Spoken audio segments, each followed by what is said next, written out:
Bienvenidos. Estas son las noticias más destacadas de la OEA. Esto es OEA News, el informativo de la Organización de los Estados Americanos.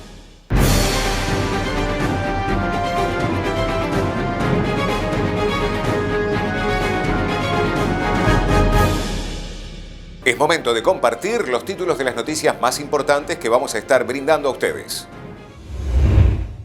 OEA y UNESCO celebran el Día Mundial de la Libertad de Prensa. OEA, ley modelo sobre declaración de intereses.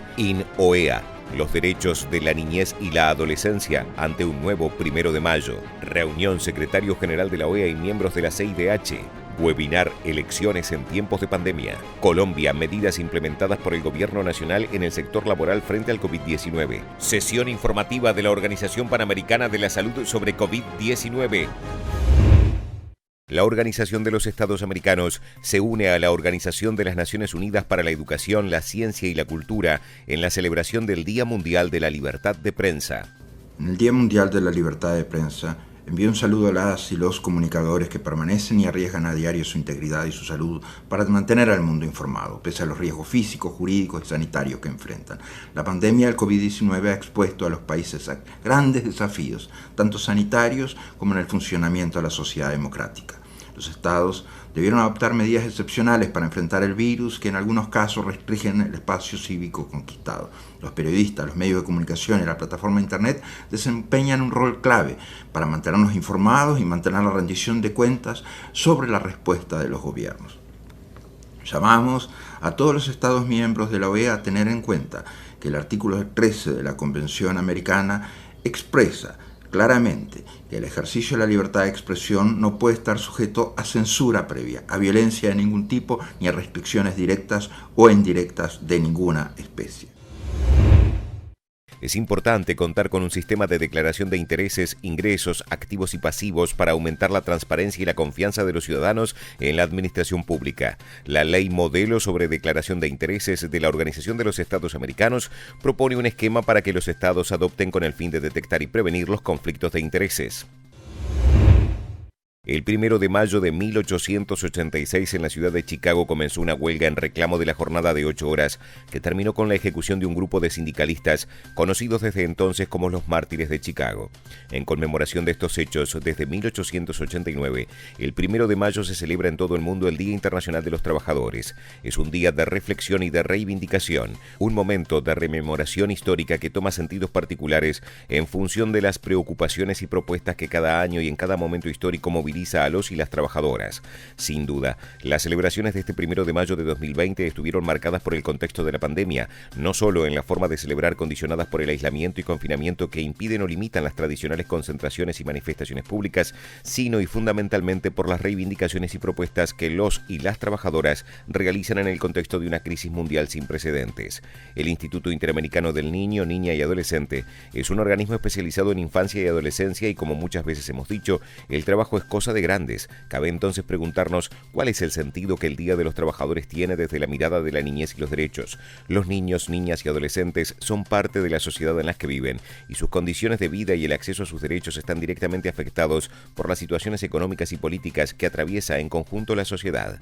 América es el continente más desigual del planeta. El COVID-19, más allá de sus efectos médicos sanitarios, ha dejado al descubierto la precariedad de los sistemas de protección y de las condiciones laborales de un importante porcentaje de la población económicamente productiva.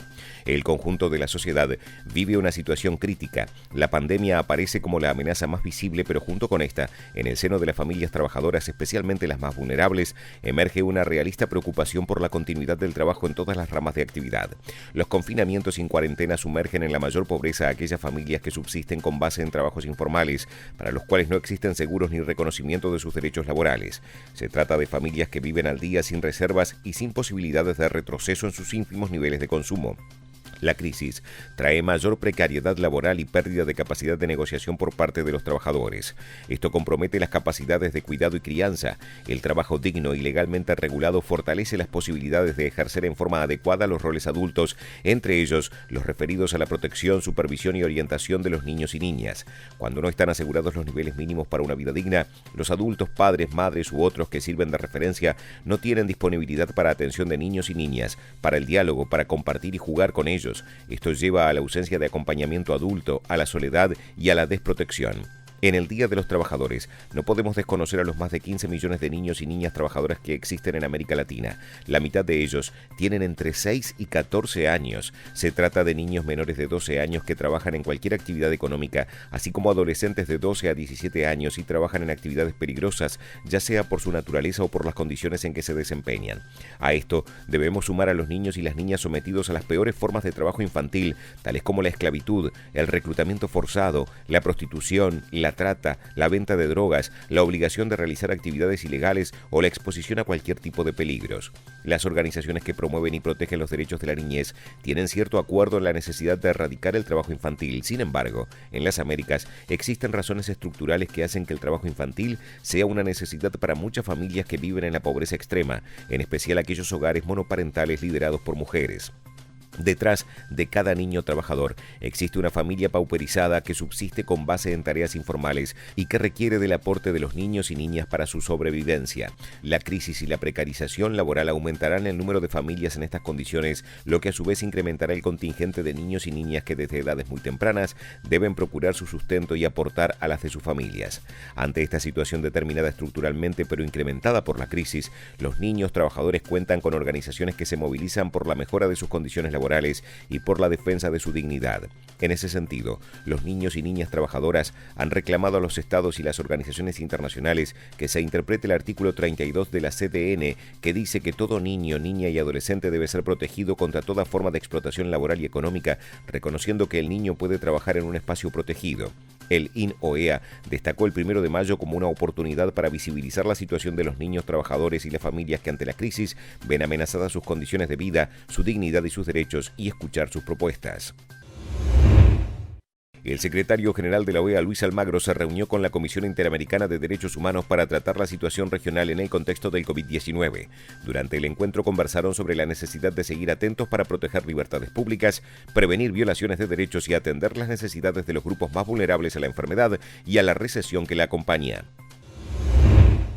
El viernes 8 de mayo se realizará el webinar Elecciones en tiempos de pandemia. Este evento iniciará con la introducción del Dr. Francisco Guerrero, secretario para el fortalecimiento de la democracia de la OEA. La moderación de esta actividad estará a cargo del director del Departamento para la Cooperación y Observación Electoral, Gerardo de Icaza. Al finalizar la exposición tendremos un espacio de 20 minutos de pregunta para poder ir realizando por medio de la transmisión en vivo. Esta sección será moderada por Brenda Santamaría, jefa de la sección de observación electoral de la DECO. Esta es una actividad gratuita y abierta para todo el público. Por más información se puede visitar la página web de la OEA. El presidente de Colombia, Iván Duque, presentó las medidas implementadas por el gobierno nacional en el sector laboral frente a la pandemia del COVID-19. Yo quiero decirles una vez más que estamos ante uno de los retos más grandes que ha habido la humanidad en su historia reciente. Esta es una pandemia frente a la cual no hay vacuna, frente a la cual no hay tratamiento. Es una pandemia que se expande con mucha facilidad, que es letal con los sectores mayores de 70 años y aún con personas menores que tengan preexistencias. También contagia muchísimo a la juventud y sabemos además que lleva a que se generen muchísimos impactos negativos en la sociedad. Por eso, nuestro reto, el reto de Colombia, el reto del mundo, es mientras aparece una vacuna, mientras se desarrollan tratamientos, no es dejarnos derrotar por el virus, sino que tenemos que adaptarnos con inteligencia colectiva, con gran sentido de disciplina, con gran sentido de colaboración, para ir recuperando vida productiva y hacerlo bajo las mismas prerrogativas que hemos tenido de proteger ante todo la vida y la salud. Esta situación de la pandemia ha afectado a muchísimos empleados en el mundo, en América Latina y en nuestro país. Por eso tenemos que pensar no solamente en herramientas para proteger a los informales, a los más vulnerables. Por eso también tenemos que buscar la protección de las nóminas con líneas que tengan garantías del 90% y otras herramientas que estamos y no dejaremos de explorar. Y quiero decirles también que nuestro reto, al empezar a recuperar vida productiva, es justamente también aplanar la curva de lo que puede ser un crecimiento exponencial del desempleo en muchísimos lugares. La directora de la Organización Panamericana de la Salud, Carissa Etienne, realizó una sesión informativa sobre el COVID-19. Esta semana Llegamos a un sombrío hito en la lucha contra el COVID-19. Más de 1 millón de casos del virus se han reportado en la región de las Américas. Al 27 de abril, más de 60,000 personas que han muerto de esta terrible enfermedad. Y ha habido una creciente preocupación por infecciones nuevas en toda América Latina. Apenas en la última semana hemos visto más de 250,000 casos nuevos en las Américas. La mayoría de estos casos nuevos se reportaron en Estados Unidos, seguidos de Brasil, Canadá, Ecuador y México. Todos los países y territorios en la región han confirmado casos y estamos viendo un creciente número de países con transmisión comunitaria continua. 3 en Norteamérica, 7 en Sudamérica, 1 en Centroamérica y 1 en el Caribe. A medida que aumentan las pruebas, los países comienzan a actualizar sus números y confirmar lo que ya hace tiempo que esperábamos, que la carga del COVID-19 en nuestra región es mayor que lo que las autoridades de salud han podido reportar en las semanas anteriores. La OPS sigue trabajando estrechamente con sus Estados miembros para fortalecer la vigilancia.